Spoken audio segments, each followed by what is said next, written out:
जय माता की, जय श्री राम सभी बच्चों को। भाई जैसे कि एक भगत, एक साधक है जो, तो उनको नेगेटिविटी लगती है तो उनके साथ क्या होता है, उन्हें क्या परेशानी बनती है। ये आज तक तो मैंने बताया था औरों के बारे में, लेकिन आज भगत और साधक के बारे में, जो गद्दी पे बैठते हैं उनके बारे में बता रही हूँ। तो उनको भी नेगेटिविटी लगती है तो उनके साथ क्या क्या घटित होता है। सबसे पहले जो उनको लगती है, सबसे पहले उनके शरीर में करेगी आलस पैदा। जैसे कि मैं सुबह उठ के, उन्हें जो एक फुर्ती रहती थी उनके अंदर, उनको एक लगन रहती थी पूजा पाठ की, एक तो उनकी वो कम हो जाएगी। सुबह उनको उठे नहीं जाएगा, मन करेगा कि अभी और सो लूं, 5 मिनट में उठूंगा तो पता चलेगा कि 1 घंटा हो गया है, मतलब 1 घंटा लेट हो चुके हैं। तो इस तरीके से होता है। कहने का मतलब ये है कि शरीर में बहुत ज्यादा आलस बन जाता है। मन उठता, मतलब मन ये नहीं करता कि खाट पे से उठ जाओ सुबह के समय, तो बिल्कुल भी। और एक दूसरा काम होता है जैसे कि गुरु के प्रति अविश्वास पैदा करते हैं। जैसे गुरु होते हैं ना हम गद्दी वालों के, और जैसे कि मन में आएगा विचार, कहीं ना कहीं गलतफहमी पैदा हो जाएंगी, कुछ ना कुछ अंदर ऐसा लगेगा कि गुरु हमें कुछ बता नहीं रहा, गुरु हमसे कुछ छुप हो रहा है, गुरु के प्रति गलत गलत भाव आने लगेंगे। मतलब किसी बात को लेके भी मन में सवाल उठने लगेंगे गुरु के प्रति। गुरु तो हमसे पैसे मांगता है, हमें कुछ बताता नहीं है। क्योंकि जो नेगेटिविटी आती है वो काम क्या करती है, आपको गुरु से अलग करेगी। फिर आपको गुरु से अलग करेगी तो उसको आसानी होगी आपके शरीर में जगह बनाने की, आपके घर में जगह बनाने की। और फिर आप धीरे धीरे आपके जो आप दरबार लगाते उसको ठप करवा देगी, बंद करवा देगी। क्योंकि गुरु से पहले तो गुरु से रिश्ता तोड़वाएगी, गुरु से दूर करेगी। गुरु से दूर हो गए तो फिर तो बहुत आसानी रहती है, ठीक है ना। क्योंकि गुरु साथ में होगा तो वो उसको कुछ ना कुछ तुम्हें बताएगा, भाई ये कर लो वो कर लो उपाय, तो तुम्हारा ठीक हो जाएगा सब कुछ। और तुम्हारे मन में गुरु के प्रति गलत गलत विचार आने लगे तो हम सोचोगे गुरु को छोड़ दो, चलो कोई नहीं, ऐसा गुरु नहीं, हमें नहीं चाहिए, नहीं चाहिए। तो उसको तो आसान हो जाएगा, आपको गुरु से अलग तो कर दिया, ये काम तो उसने कर दिया। और फिर धीरे धीरे आपके कारोबार में, जैसे घर में, परिवार में कोई भी काम करते हो तुम, उसमें धीरे धीरे करके वो बंद होने लगेगा। और आपके मतलब कि हर समय आपके मन में कुछ ना कुछ उल्टा सीधा ही आएगा, ब्रह्मचार्य खंडित होगा आपका। जैसे आप ब्रह्मचार्य में रहते थे, आप सोचोगे, बहुत कोशिश करोगे बचने की कि हमारा ब्रह्मचार्य खंडित ना हो, लेकिन आप इतने मजबूर हो जाते हो, वो मजबूर आपको कर देती है आपके साथ में रह के, कहीं ना कहीं आपको कुछ ना कुछ तो वो नुकसान करके ही छोड़ देगी। जब साथ में लगी है, आई है, तो उसमें क्या होगा, तुम्हारा ब्रह्मचार्य खंडित कर देगी। तुम खूब कोशिश करोगे कि बचने की, मैं ये मतलब कि अपने आप को 2 दिन 3 दिन 4 दिन 5 दिन ऐसे निकाल दोगे, फिर भी दिमाग में उसी का विचार चलेगा तुम्हारा। कहीं फोन पे गलत सलत बड़ी मोटी वीडियो आ गई तो उसको देख के तुम्हारे मन में और कुछ देखने की इच्छा जागेगी, तो तुम ज्यादा कुछ देखने की कोशिश करोगे। फिर 2 4 दिन तो जैसे तुम्हारे जैसे तैसे करके निकल जाओगे, लेकिन फिर 5 6 दिन बाद तो तुम अपना ब्रह्मचार्य तोड़ ही दोगे, चाहे किसी भी तरीके से तोड़ो, इस तरीके से, ठीक है। और एक ये फिर चौथा काम क्या करती है, जैसे आपके शरीर में अग्नि तत्व है, जैसे 5 तत्व से हमारा शरीर बना है, तो सबसे पहला अग्नि तत्व होता है। जो भी मतलब इंसान के अंदर कमी होती है ना, उसको ही ज्यादा ये उभारा दे देती है। तो तुम्हारे पेट में क्या होगा, गैस, तेजाब, जलन, जिसे एसिड कहते हैं, वो तुम्हारे शरीर में उसकी मात्रा 3 गुना बढ़ जाएगी। 3 गुना बढ़ के तुम्हारे शरीर मतलब इतना हो जाएगा कि तुम्हारे पेट में हमेशा जलन रहेगी। तुम्हें ऐसा लगेगा पता नहीं क्या खाऊं क्या पीऊं, कुछ ठंडा खाने को मन करेगा तब और ज्यादा जलन होगी। वो उसको, क्योंकि अग्नि तत्व जो तुम्हारे अंदर था या माँ काली का था या फिर तुम्हारे अंदर ही है, तो उसको क्या करेगी, वो ज्यादा उग्र कर देगी, उग्र मतलब कि बढ़ा देगी उसको। उससे तुम बेचैन हो जाओगे बिल्कुल। उससे फिर क्या होगा, तुम्हारे शरीर में जब वो बढ़ेगा तो उससे तुम्हारे शरीर में कमजोरी बनेगी, हाथ पैर में दर्द बनेगा। क्योंकि जो एसिड बनता है ना, वो हमारे जोड़ों में दर्द करता है, उससे सिर भारी भारी होगा, सिर में दर्द होगा, आंखें भारी भारी होंगी। तो एक तो ये, फिर चौथा बिगाड़ ये होगा। और पांचवा क्या होता है, तुम्हारी बुद्धि पे बैठ जाता है, तो तुम कुछ सोचते हो, विचार करते हो, तो उसे तुम सोच नहीं पाओगे। जैसे मंत्र जाप करते थे, गद्दी पे बैठते थे, तो मंत्र जाप कर रहे हो, जो अनुभव होते थे मंत्र जाप करते समय वो अनुभव हो नहीं रहे हैं। कितना कोशिश कर रहे हो, कुछ हो भी रहा है तो उसे भूल रहे हो। कोई सपने में कुछ बात मिलती थी, सपने के माध्यम से बताते थे देवता तुम्हारे कान में, ये मतलब सपने में, तो उसको क्या होगा, वो तुम बताएंगे तो लेकिन तुम भूल जाओगे। पांचवा कारण है बुद्धि काम नहीं करेगी बिल्कुल भी। और जैसे कि तुम पूजा में बैठे हो, माला करते हो, हर रोज तुम माला करते थे 51 या 101 माला या 21 माला या 10 माला, मतलब जितनी भी तुम करते थे, तो तुम्हें क्या लगेगा, उसको तुम बड़े आराम से बड़े मजे से करते थे। तुम्हें ऐसा लगता था 1 घंटे भी बैठे हो कि अभी तो हमें 10 ही मिनट हुई है बैठे बैठे, ऐसा महसूस होता था पहले।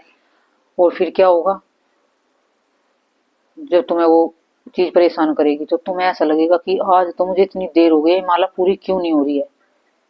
उस माला को तुम जल्दी जल्दी करना शुरू करोगे। कभी करेगा मन कि इसको छोड़ दो, चलो आज उठ ही जाते हैं। कभी मन में आएगा कि चलो आज पूजा नहीं करते, आज मंत्र जाप नहीं करते हैं, कल करेंगे। फिर कल मन करेगा कि कल नहीं करते, परसों करेंगे। तो धीरे धीरे ऐसा बदलाव होने लगते हैं शरीर में, कष्ट पीड़ा होने लगती है धीरे धीरे, चिड़चिड़ापन आ जाता है। कोई भी बोल रहा है उसको भी गुस्से से जवाब देते हो, कंट्रोल करना चाहते हो गुस्से को, लेकिन हो नहीं पा रहा है कंट्रोल, क्योंकि भक्ति करते समय वो भक्ति भंग हो रही है आपकी। पूजा पाठ मन नहीं लग रहा उसमें, इधर उधर मन दौड़ रहा है, गलत विचार आ रहे हैं गद्दी पे बैठ के हर किसी के प्रति। और दरबार में भी, जैसे दरबार भी लगा रहे हो, तो कोई दरबार में भी आ रहा है तो गुस्से में उन्हें भी कुछ भी बोल देते हो।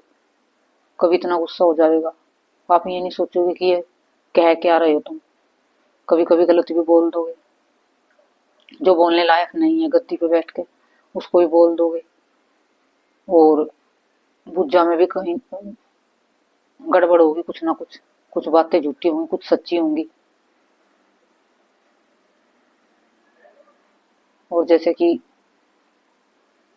तुम गद्दी पे बैठे हो और कोई संकट वाला आया है, उसको बहुत भारी संकट है, तो आपको एक डर महसूस होगा, जबकि पहले नहीं होता था आपके साथ ऐसा, तो आपको डर महसूस होने लगा है। आप डरोगे उसको हाथ लगाने से, कहीं इसकी नेगेटिविटी मेरे को ना लग जाए, आप उसको छूओगे नहीं। कभी कभी ऐसा होता है, ये ऐसे केस देखने को मिलते हैं बहुत ज्यादा, कि कोई संकट वाला जैसे आया आपके सामने, वो ज्यादा चिल्लाएगा चिंगाड़ेगा तो आप हाथ पैर जोड़ लेते हो उसके सामने, उस पे जैसे कि प्रेत व्रेत कोई चढ़ा रहता है तो आप भी डर जाते हो उससे, हाथ पैर जोड़ लेते हो, क्योंकि वो डरा, तुम्हारे अंदर एक डर पैदा हो रखा है ना, शक्ति कमजोर पड़ रखी है, तो उसमें तुम डरोगे, तुम हाथ पैर जोड़ोगे, कि तुम कहोगे कि भाई मेरे तो बस की अब कुछ नहीं है, ये तो तुम्हारी तो चीज इतनी मतलब बलवान है, इसके आगे तो मेरी चीज भी कम मतलब हल्की पड़ गई है, मेरी शक्ति भी कमजोर पड़ चुकी है तुम्हारी शक्ति के आगे। तुम उसमें पहचान नहीं कर पाओगे कि भूत है कि या प्रेत है इसके अंदर या कोई शक्ति है, क्योंकि वो तुम्हारे है ना बुद्धि को घुमा देगी, तुम्हारी सोचने समझने की शक्ति कमजोर पड़ जाएगी धीरे धीरे करके। क्योंकि सबसे पहले तो उसने गुरु से अलग कर दिया था, अब तो किसी को बता भी नहीं रहे हो, तो धीरे धीरे उस दर्द को अंदर ही अंदर सहन कर रहे हो, तो महसूस सिर्फ तुम ही कर पा रहे हो उसे, किसी को बता भी नहीं सकते, क्योंकि एक कुछ गलत हो रहा है हमारे साथ, किसी को बताओगे तो शर्म भी आवेगी कि ये तो भगत है, ये तो गद्दी पे बैठता था, तो आज इसको भी ये हो गया, तो वो किसी को बोलेगा भी नहीं, अंदर अंदर अपने सोचता विचारता रहेगा कि ये हो क्या रहा है, लेकिन समझ में कुछ नहीं आएगा कि ये हुआ कैसे है, कहाँ से हुआ। धीरे धीरे आपके विकार बढ़ने लगेंगे। बहुत से बच्चे कह देते हैं ना, दो तीन बच्चों ने कमेंट किया था कि माँ क्या आपको भी नेगेटिविटी लग जाती है? बेटा जो भगत होते हैं देखो लगती उनको भी है, और ज्यादा तो ये तब लगती है बेटा जैसे शुरुआत होती है, 2-4 साल की शुरुआत होती है ना, और जब पक जाते हैं फिर लगती भी है ना, तो भगत को तुरंत की तुरंत महसूस हो जाता है। जैसे अब मेरे को बूझ रहे थे बच्चे, तो हमारे को जैसे हम किसी का भारी संकट है या कुछ भी है, हम कुछ करवाते हैं तो लग जाती है, वो तुरंत हमें महसूस हो जाता है, तुरंत उसका हम उपाय कर देते हैं गैल की गैल, तो गैल ही हट जाती भी है। वो क्या करेगी, हमें ज्यादा से ज्यादा घंटा 2 घंटा परेशान करेगी बस, इससे ज्यादा नहीं कर सकती, क्योंकि वो उच्च अवस्था में पहुंच चुके हैं ना, तो उसमें हमें उसको गैली पता चल जाता है। जैसे कि कच्ची अवस्था होती है तो उसमें महसूस नहीं कर पाते हैं, और बहुत से हैं कि पक जाने के बाद भी महसूस नहीं कर पाते हैं। क्योंकि एक जो बच्चा आया था वो कहने लगा कि जो मेरी गुरु है उसके अंदर संकट और शक्ति दोनों साथ थी, तो वो कहने लगा कि मेरे में क्या है क्या नहीं है, मेरे आज तक समझ में नहीं आया, मैं इतने दरबारों में घूम लिया, मैंने गुरु भी बना लिया। तो मैं बोली बेटा जो गुरु बनाया तुमने वो क्या है, वहां पे जैसे खेला कूदा, तो उसकी जो गुरु थी, लेडी थी, वो डर गई उस समय, डर गई तो उसने क्या करा, जो उस पर संकट था वो सवार होगा, उसने डराने की कोशिश की, क्योंकि संकट है ना, भगत को भी डराने की कोशिश करता है। ऐसा होता है हमारे साथ भी, लेकिन हम तो उसको गैल दबोच लेते हैं। हमें पता चल जाता है कि ये संकट है या शक्ति है। शक्ति को हम प्रेम से बुलाते हैं, वो अपने रूप में आ जाती है, उनको कुछ बता देते हैं, बोल देते हैं, तो वो अपने आप रूप बदल कर ठीक हो जाती हैं। क्योंकि मैं भी कभी कभी भगत की परीक्षा लेती है। और जो संकट होता है वो क्या होता है कि वो हमें डराने की कोशिश करता है। जो गद्दी पे बच्चे होते हैं ना, वो उनको खुद डराने की कोशिश करता है। तो उसने क्या कहा, उसकी गुरु ने उसके आगे हाथ पैर जोड़ लिए कि तेरी शक्ति तो ज्यादा पावरफुल है, मेरी तो कमजोर है, मैं तो तेरे सामने कुछ भी नहीं। तो वो डर गई उससे, और वो जब की थी उसके साथ नेगेटिविटी। फिर वो यहाँ दरबार में आया था। वैसे मैं कभी किसी पे हाथ उठाती नहीं हूँ बिल्कुल भी, क्योंकि मेरा काम है कि सब जो भी करेगी शक्ति अंदरूनी उसको चोट मार लगावेगी, वो उससे ही ठीक हो जाएगा। कोशिश करते हैं कि किसी के साथ हाथापाई ना करें, क्योंकि किसी को अच्छा लगता है किसी को नहीं लगता। चाहे भले संकट को मार लगे, लेकिन बच्चों को अच्छा नहीं लगता है। और जो होता भी ऐसा तो वीडियो नहीं बनाते हैं। कभी कभी कोई संकट जिद्दी होता है, बहुत ही डरावना होता है, बहुत ही मतलब कि इतना पावरफुल होता है, तो किसी तरीके से काबू में नहीं आता, उसको मार पिटाई करनी पड़ती है उसके साथ कभी कभी। तो उसको हम सुरक्षा के साथ करते हैं, बच्चे की शरीर की सुरक्षा करते हैं, ताकि बच्चे को चोट ना लगे, बच्चे को कष्ट ना हो, इस तरीके से हम करते हैं। और तो यहाँ आया कि मेरी गुरु तो ऐसे से डर गई। मैं बोली अब यहाँ बुला इसको, मैं देखती हूँ ये कौन है क्या चीज है। हम तो किसी से डरेंगे नहीं मका, क्योंकि हमारे पास ऐसी शक्ति नहीं है जो इतनी कमजोर है कि डर जाएंगे। वो यहाँ वो उसको बुलाई, उसके अंदर चीज, तो उसमें शक्ति भी थी, संकट भी। संकट संकट ने ही ऐसे कोशिश करी, तो उसको मैंने गैल दबोच लिया, तो वहीं के वहीं उसने घुटने टेक दिए। डरना नहीं चाहिए ना कभी भी गद्दी पे। उनको पता चल जाता है, जो अंदर संकट होता है ना, वो तुम्हारे अंदर से आंखों में देख लेता है कि इस भगत के अंदर जरूर डर है कहीं ना कहीं, तो वो तुम्हारे ऊपर हैवी हो जाता है। तो तुम कोई भी हो शुरुआत में, फिर बाद में तो पक्के हो ही जाते हैं। शुरुआत में जो तुम्हें डर लगे ना, तो डरना नहीं है बिल्कुल, उसकी छाती पे वापिस चढ़ जाकर उल्टे संकट की, तो वो फिर पीछे हट जाएगा। और जो तुम्हारे अंदर थोड़ा सा भी झटका लगा ना पीछे होने का, तो वो समझ जाएगा कि ये तो कमजोर है, ये डर गया मेरे से, तो वो तुम्हें दबाने की जरूर कोशिश करेगा। ये उन बच्चों के लिए है जो नए नए साधक होते हैं, नई गद्दी लगाते हैं, तो उसमें ठीक है ना। तो इस तरीके से, क्योंकि शुरुआत में क्या हुआ था, एक बार मेरे पास एक आया, वो कहने लगा कि ये मेरा जो लड़का है ये तो 10-10 बंदों को एकला पीट देता है, भगत एक 3 भगत को एक साथ इसने पीट रखा है।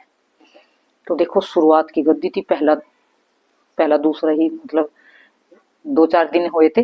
तो एक तो मन में अंदर ये भी लगा, पता नहीं भाई हमें भी कहीं पीट ना दे। चलो फिर भी सोचा कि अपने माँ बाप पे विश्वास है, हमने कहा बोले कोई बात नहीं, उसको ले आए तो देखी जाओगी जो होगा। तो मैंने गुरु से फोन करा कि माँ आज पहली बार ही गद्दी पे कोई आने वाला है, और मतलब कि वो भी बहुत काफी दिनों से परेशान है, कई सालों से संकट है सो बहुत ज्यादा। और माँ आप देख लेना, मैंने तो उसको बोल दिया कि आ जाइयो, अब आप संभालो। ठीक है, मैंने अपनी गुरु माँ से बोल दिया, मेरी गुरु माँ ने फोन से कह दिया कोई दिक्कत नहीं है, तो बुला ले, मैं हूँ तेरी साथ और शक्ति है माँ बाबा। तो उसको बुला लिया। उसको यहाँ इतनी मार लगी वो तो बोल भी नहीं पाया, जो 10-10 बंदे को पीट के आ रखा था। तो उस दिन से हौसला हो गया कि डरना नहीं है, जो डर गए तो वही मार खा जाते हैं शुरुआत में। ठीक है ना, घबराना नहीं होता है, संकट की छाती पे वापिस चढ़ जा करो, डरना नहीं करो, डरना नहीं है बिल्कुल भी। जो डरोगे तो ऐसे ही मार खाओगे। तो ये इस तरीके से परेशान करते हैं। और जब हम मतलब कि उच्च अवस्था में हो जाते हैं, पक्की अवस्था में हो जाते हैं, फिर शक्ति ना तो डराने की कोशिश करती है, क्योंकि वो खुद ही डरती रहती है, कहीं तेरे को मार ना लगे, कहीं तेरे को बांध ना ले, कहीं तेरे को पकड़ ना ले, कहीं तेरे को मुक्ति ना दे दे। तो वो खुद डर डर के मुंह छुपोती है, लुक लुक के पीछे भागती है। कभी वो किसी का रूप, वो क्या करेगी, भगत के सामने माँ काली बन जाएगी, क्योंकि उसे लगता है कि भगत माँ काली के आगे तो झुक ही जाएगा। ऐसे ऐसे खेल खेलती हैं ये जब वो गद्दी पे आती हैं, तो माँ काली के आगे तो झुक ही जाओगा। तो भगत को पक्का होना चाहिए कि ये माँ काली सच में है कि नहीं है। परेत है तो गैल पकड़ के उसकी मुंडी आगे करो, उसको डरना नहीं। और फिर जैसे कभी लगता है हम परेशान हो रहे हैं, आपका गुरु से भी संपर्क नहीं है, हटवा दिया ने, तो सबसे पहले तो ये सलाह दूंगी कि कोशिश करो भाई अपने गुरु से ही जुड़ने की। क्योंकि जो तुम काफी दिन से अपने गुरु से जुड़े हो ना, तो तुम्हारा गुरु ही ठीक कर सकता है आपको। जैसे नए नए साधक हो, गद्दी लगाई थी गुरु ने, लगवाई थी, 2-3 साल चलाई भी है, और फिर कोई बिगाड़ सुधार मतलब कुछ भी हो रखा है उसमें, तो दूसरे दरबार में मत जाओ बिल्कुल भी। मेरी हाथ जोड़ के प्रार्थना है, क्योंकि दूसरे दरबार वाला तुम्हारा नहीं ठीक कर पाएगा। हाँ वो कर सकता है जो सेम उसी दरबार की, जैसा उसका दरबार था ऐसे ही होगा, तो वहां पे भी वही भोग लगते होंगे, वहां पे भी वही शक्ति चल रही होंगी, सिर्फ वो तो तुम्हारा सुधार कर सकता है, लेकिन तुम्हारा कोई अलग से नहीं कर सकता, बल्कि तुम्हारा और ज्यादा बिगड़ जाएगा। क्योंकि वो अपने तरीके से भोग बता देगा, तुम इतने 3-4 साल से पहले से भोग लगाते आ रहे, तो एक ही कंटिन्यू वही भोग, वही सब कुछ उसी के नियम पालन करते उसी गुरु के, तो फिर वो दोबारा तुम दूसरे करोगे तो वो तुम्हारा और भी ज्यादा नुकसान हो जाएगा।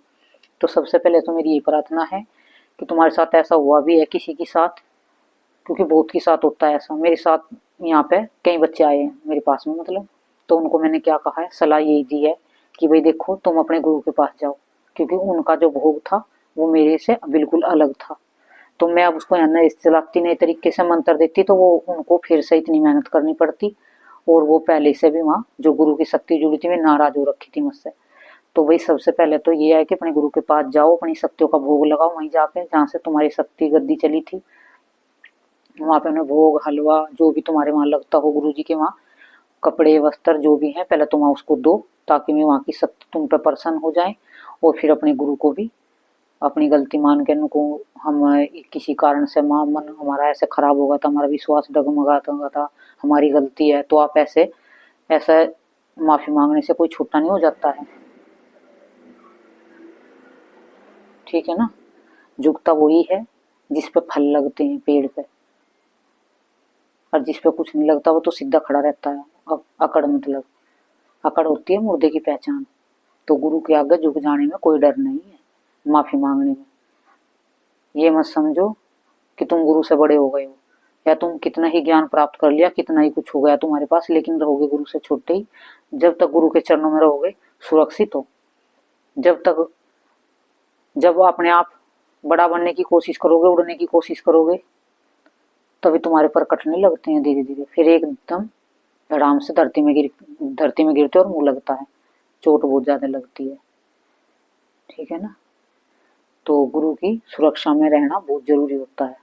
गुरु को जन्म जन्म तक गुरु तुम्हें कुछ ना कुछ सिखाता ही रहता है। ये नहीं कि तुम्हें गुरु ने सिखा दिया तुम बड़े खुश हो रहे हो कि हाँ भाई मैं तो 2 महीने गया, 4 महीने गया या साल 2 साल गया तो मैंने सब कुछ सीख लिया, अब मुझे कोई जरूरत नहीं है गुरु की। नहीं, गुरु तुम्हें जब तक जिएगा जब तक कुछ ना कुछ सिखाता ही रहेगा, क्योंकि गुरु के अनुभव तुमसे पहले शुरू हुए थे। गुरु के तो हमारे तो बाद में होते हैं, गुरु के हमसे पहले शुरू हो रखे हैं, तो इसलिए गुरु का स्थान बहुत ऊंचा बताया गया है, और है भी है। उसमें ही साथ रहोगे गुरु के तो बहुत कुछ पा जाओगे। संभव नहीं है उसे भी संभव हो जाएगा तुम्हारा, लेकिन विश्वास से जुड़े रहोगे तो। और लेकिन 2-4 महीने में तुम सोचोगे हमने सब कुछ सीख लिया, अब हमें क्या जरूरत है गुरु की, अब तो हमने सब कुछ मिठ्ठे बनकर सब कुछ पा लिया है गुरु से। तो वो तो तुम्हारी गलतफहमी है, क्योंकि वो क्या होगा, तुम्हारे अंदर एक धोखा छल कपट कहलाएगा, उसका तुम्हें गलत परिणाम जरूर मिलेगा। ठीक है ना। तो ये कुछ कारण थे जो साधक और भगत के साथ घटते हैं, और उसको कोई समझ लेता है और कोई समझ नहीं पाते। तो जिसके साथ ये हो रहे हो, किसी का विश्वास डगमगा रहा गुरु की तरफ से, या फिर किसी को कुछ ऐसी दिक्कत बनी हुई है, और जैसे कि लेडीज होती हैं, ये ना समझना कि गद्दी पे बैठ के भाई सब कुछ ठीक हो जाता है, नहीं, बहुत कुछ झेलना पड़ता है, बहुत कुछ हमें भुगतना भी पड़ता है। तो जो लेडीज होती है उनको डेट की प्रॉब्लम हो जाती है, या तो उनको अच्छे से नहीं आएगी, या कम ज्यादा आगे पीछे हो जाएगी, इस तरीके से होता है लेडीज के साथ। और या फिर उनको सफेद पानी की दिक्कत हो जाएगी। इलाज करती थी दूसरों का, गद्दी पे भी बैठती थी, सब कुछ था, लेकिन फिर भी परेशान हो गई है, क्योंकि कोई चीज ऐसी होती है जो मसान की शमशान की होती है, उसको शुरुआत में बच्चे काट नहीं पाते हैं, उसकी काट नहीं कर पाते हैं, उसका ज्ञान नहीं होता है। जो बड़ी बड़ी चीज होती है, छोटी का तो कर देते हैं, जैसे छोटे भूत प्रेत लगे हुए हैं तो उनका तो आप हम सब कर लेते हैं, लेकिन कभी कभी क्या होता है कि बड़ी बड़ी से बड़ी चीज आ जाती है, जैसे कि अघोर विद्या का रखी है किसी पे, जैसे कि काली विद्या कर रखी है किसी पे, शमशान का कर रखा है, चुप्पी छोड़ रखी है, तो उसमें क्या होता है कि उसमें बच्चे मार खा जाते हैं।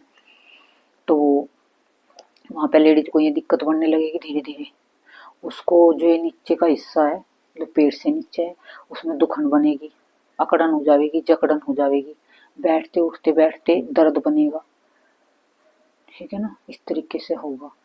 और एक क्या होगा, देखो ये बात, क्योंकि लेडीज भी हैं भाई सब, ये तो है नहीं कि पुरुष पुरुष गद्दी लगा रहे हैं, लेकिन कोई शर्माती है, कह नहीं पाती है, लेकिन मैं इस चीज में कोई शर्म नहीं, मैं फिर भी बता देती हूँ।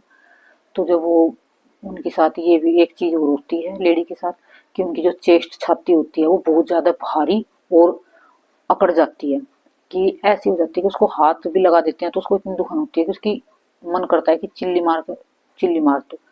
तो ऐसा होता है। ठीक है, क्योंकि वो नेगेटिविटी वहां पे बैठ जाती है कभी कभी। तो इस तरीके से परेशानी बढ़ने लगती है धीरे धीरे करके शरीर में, हर एक अंग में कोई ना कोई परेशानी बनी जाएगी। तो इस तरीके से होता है सभी के साथ, जो भी मतलब जिसके भी साथ होता है तो वो इस वीडियो के माध्यम से समझ लेगा, किसी के ना किसी के साथ तो हो रहा है। क्योंकि मेरे पास जब इतने आए हैं तो उन सब के था ये। एक लेडीज को पता क्या था, वो उसका गुरु भी बन गई वो, और उसकी उसकी कास्ट में ये बकरा नहीं लगता तो उसको बकरा भी लगवा दिया, शक्ति बनाकर पुजवा भी दिया, और उस लेडीज को 1-1.5 महीने तक उसको अशुद्धि शरीर में चली हुई थी, बिल्कुल दिन रात कंटिन्यू, इतनी वो परेशान थी। वो मेरे पास अभी एक बार ही आई है, लेकिन अब उसको काफी आराम है एक बार आने से। अब नू कह रही उस दिन से अशुद्धि भी बंद है, डॉक्टर के भी दिखाया था उसने, लेकिन डॉक्टर के भी बंद नहीं हुई थी उसकी शरीर में जो अशुद्धि चल रही थी, और शक्ति बनवाकर उसको पुजवा रखा था, जबकि वो प्रेत था, शरीर पे शक्ति नहीं थी। घर पे पागल बनाती थी उनके बैठ के, कि मेरा ये भोग दो, मेरा यहाँ पे वो करकाओ, वहां पे वहां जाओ, कभी उनको कहीं भेजती थी कभी कहीं। जब मैंने उसको यहाँ देखा ना तो उसकी यहाँ पे बोल नहीं पाया वो प्रेत, उसने मुंह नहीं खोला। मैंने की माँ काली बनती है घर पे तो यहाँ आके दिखा, मैं देखती हूँ कौन सी माँ काली है।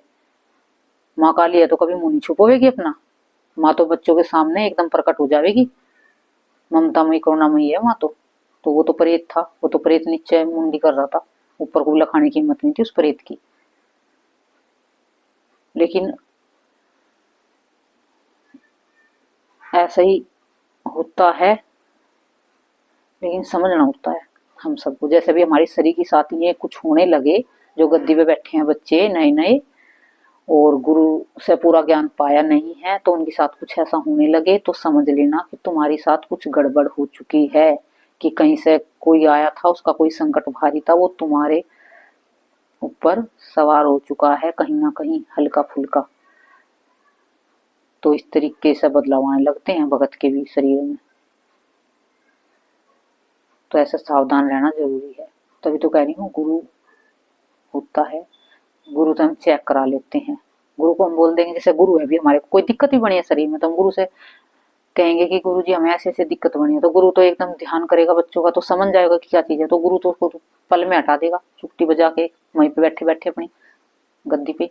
उसको दरबार में तुम्हें बुलाने की जरूरत नहीं रहेगी, वहां से कुछ तुम्हें ऐसा बता देगा, तुम उससे तुम्हारे एकदम ठीक हो जाएंगे, ओके हो जाओगे तुम बिल्कुल। ठीक है ना। तो गुरु का भी होना जरूरी होता है जीवन में। और एक सबसे पहले बस यही बताऊंगी लास्ट में जाते समय, कि जो भी बच्चे नए साधक बने हैं, नई गद्दी लगाई है, कोई भारी संकट आए तो डरना नहीं है, बिल्कुल भी घबराना नहीं है। उनके सामने तुम्हें डट जाना है, बिल्कुल अकड़ जाना है तुम्हें भी। जो तुम थोड़े से पीछे हट गए हो, तुम पे गैल सवार हो जाएगा।